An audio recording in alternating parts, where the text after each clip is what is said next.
This is VIVO X90 Pro, and today I would like to demonstrate that you can extend the random access memory amount on this device.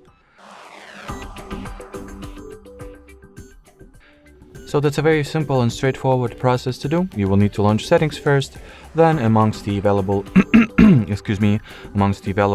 settings categories, find the RAM and storage space and open it.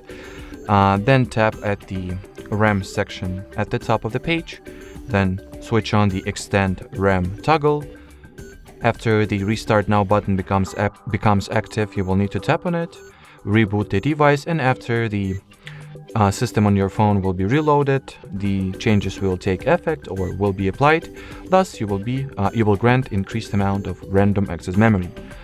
Or, well, to put it in more correct terms, you will get additional virtual RAM gigabytes, which were pulled out from, or rather by, allocating the storage or the internal storage of this device.